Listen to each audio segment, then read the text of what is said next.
Hello and welcome to Real Estate Today. I'm your host, Laura Harbison, broker-owner of Realty Executive Southern Nevada Properties. And today I'm here with Matt Hennessy of Benchmark Mortgage. Hello.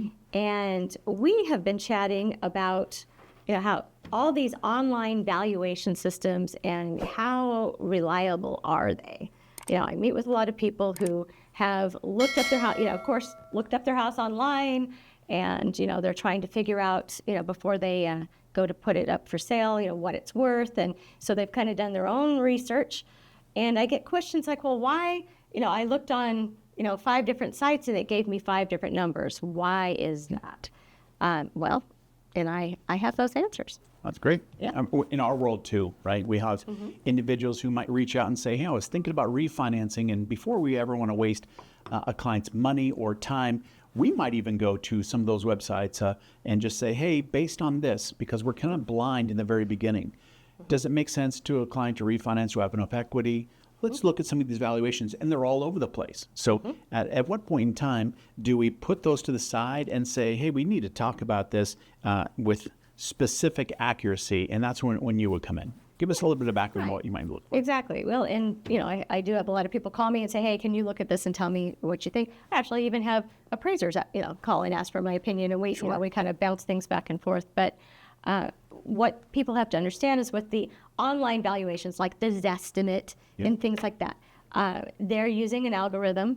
It's computer generated. It only has access to information that actually, is out there on the internet, some of which may be incorrect. I see mistakes. Mistakes get put into the MLS, and then that gets filters through the whole process. Filters through the whole system because these sites like Zillow, Homes.com, Realtor.com, all these, they have access. They have access to an IDX feed, which is direct information from the MLS, right? So if somebody has input things incorrectly, like the HOA dues or the features of the house, or they've just left things out, things like that, it's just not going to be. It's not going to be correct. It's gotten better, but it's not going to be correct. How often do you see mistakes on listings when you're trying to show properties for a buyer and such? Okay.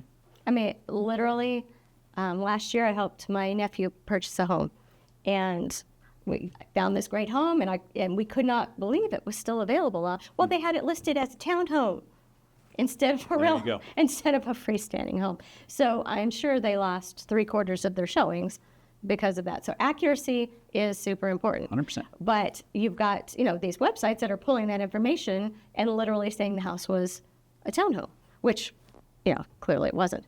Right. But they had, like I mentioned before, they had gotten better. They all have their little disclaimers. They all use different algorithms and different sources of information, some more thorough than others, which is why you will see a pretty big, if you, like say go to 10 different ones and list them, you can have quite a variance. Now, for instance, Zillow used to say in their disclaimer that they had a 20% margin of error. Okay, which means it could be 20% high or low. Wow. So that's a 40% range. Okay. Ow. They are now saying that their margin of error is 7%, which is a 14% range. But when you're talking about, a $500,000 house, that can be a big, number. Sure. So it, some are saying, and actually I think I have some of those stats here. Yeah, Redfin is saying that their margin of error is more like 8%, so like a 16% range.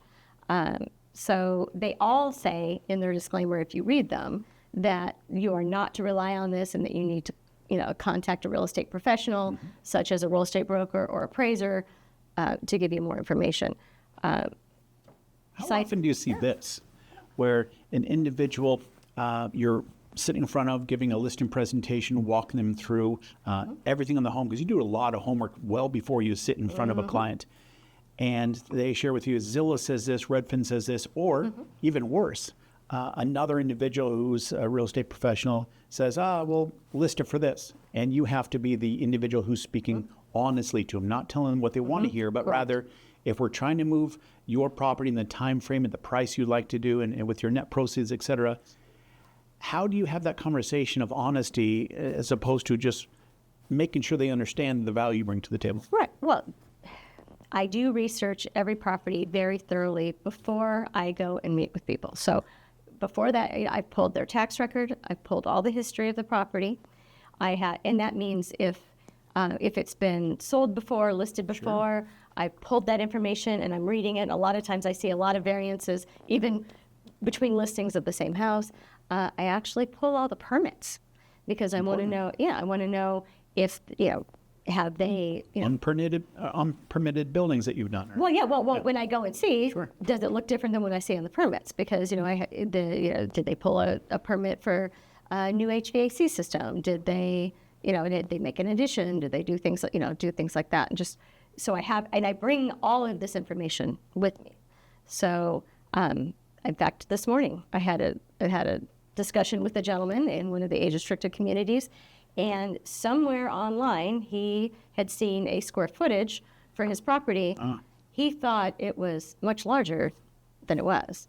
And I have a feeling what he saw was the square footage, including the garage. So he's comparing valuations as something much bigger versus reality. This is what it is. Correct. So our value conversation was a bit long, and I had to show him, but because I had the information, I said, here's your tax record, here's your livable square footage, and then here's your garage, and your livable is 1,100, and yes, you have a 400 square foot garage, but that didn't make your house 1,500 square feet.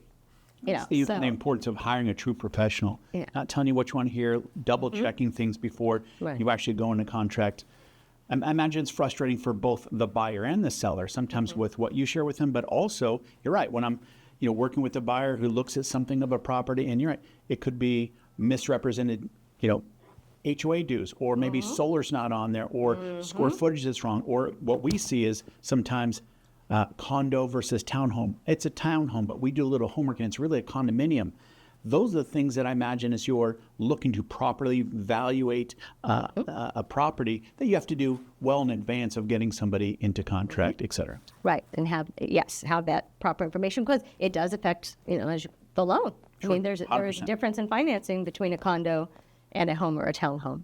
So so accuracy is very, very important. Some of these sites will allow information to be input to help increase its accuracy. Some does not. Some do not. Sure.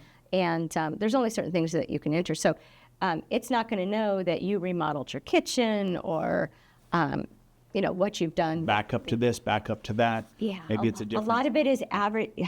A lot of what these sites do is they're averaging the area. So, for instance, if you're, if the community, you're here and there's another community right here. For instance, this is a country club property and this is an age-restricted ungated property. Well, those values are going to be very different, but because your home is close and it's drawing a circle, it is pulling it. So the country club property value, it may show low because it's pulling a non-gated, non-country club type property and averaging that in, or vice versa. Or maybe on this side of the street, you're not on the golf course, and that side of the street, they are on the golf course. There's a big number, a big difference, or views. I mean, the computer can't see the view. Now it knows if somebody's input it, but maybe this person has gone on and done updates and this person hasn't. Right. It just doesn't know. It just doesn't know. So you just can't rely on it. You need the real data. Probably getting better, over time. The algorithms are getting slightly better, but nothing's as good as somebody, a true professional, right there, boots on the ground to tell you this is what your particular property is and why. Working from there, what the appraiser is going to see, what the bank's going to see when there's financing involved. Yeah. So I'm literally giving them the same information that the appraiser is going to be looking at. And that's one of the things we talk about too, the likelihood of someone needing financing and needing an appraisal and their limitations because the bank's only going to loan so much based on that valuation. Right. So being accurate up front, because overpricing can cause, extended days on market. I mean, we already, with everything going on, with the interest, the interest rates dipped, and now the interest rates are back up a little bit, and inventory's up a little bit. We're up almost 20% year over year. The days on market, year over year. I mean, it was a year ago, it was 65. Now it's like 83. So a little difference. So mispricing the property can increase that as well. I imagine you probably have clients reaching out of the blue just to say, hey, I'm curious, what my house might be worth. Even though they might not look to sell the property today, but I imagine you probably answer those questions all the time to give them good feedback. I have people that ask me for an annual, evaluation. I'm always happy to do that. So, in fact, if you'd like to know what your house is worth, I'm more than happy to provide you that information. Any research that I can do for you, there is no cost for that. I will be happy to provide that. I'm just hoping to earn your future business. So, thank you for joining us on Real Estate Today. I'm Laura Harbison, broker-owner of Realty Executive Southern Nevada Properties, and this is Matt Hennessy of Benchmark Mortgage. Our information is below. We're happy to take your calls and your emails. If you have, with any questions that you have, my phone number is 702-777-1234. Super easy number to remember. And my email is laura@harbisonrealestate.com. And again, we'll look forward to seeing you again on Real Estate Today.